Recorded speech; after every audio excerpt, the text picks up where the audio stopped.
Je 15.12.2020, konečne som ťa stretol, Mirko, po dlhej dobe.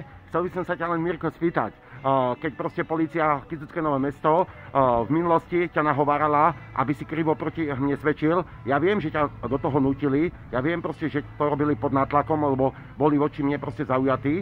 Títo policajti sa proste chovali protiprávne, nezákonne a donútili ťa, ale chvála Bohu, že si sa potom priznal tomu policajtovi, ktorý ťa prišiel opätovne vypočuť a priznal si sa proste, že si to všetko na mňa vymyslel a potom padlo aj to obvinenie, kde ma trestne stíhali a kde prokurátor tvrdil, že je veľa na mňa dôkazov a nakoniec, keď mi to zastavoval, to trestné stíhanie, tak tvrdil, že len vychádzali z jednej výpovedi svedka, a to teba. A samozrejme proste na tebe si to vážim, že si sa k tomu priznal a že si povedal, že samozrejme proste si to vymyslel, ale na základe toho, že oni ťa donútili.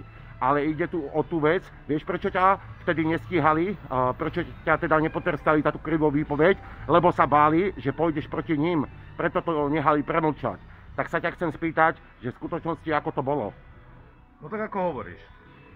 Že teda ťa donútili klamať. Áno, presne tak. No tak vidíš to, tak to si veľmi vážim na tebe proste, že si proste vtedy povedal pravdu a ja som ti to nestihol aj povedať. Oni to preto, ako som povedal v tomto videu, nehali premlčať to protiprávne konanie krivej výpovede na základe toho, lebo keby ťa začali teda trestať za tú krivú výpoveď, tak samozrejme potom by ešte viacej sa ti otvorili ústa. Tak ti veľmi pekne ďakujem. Dneska je 15.12.2020. No, dobre. Čau.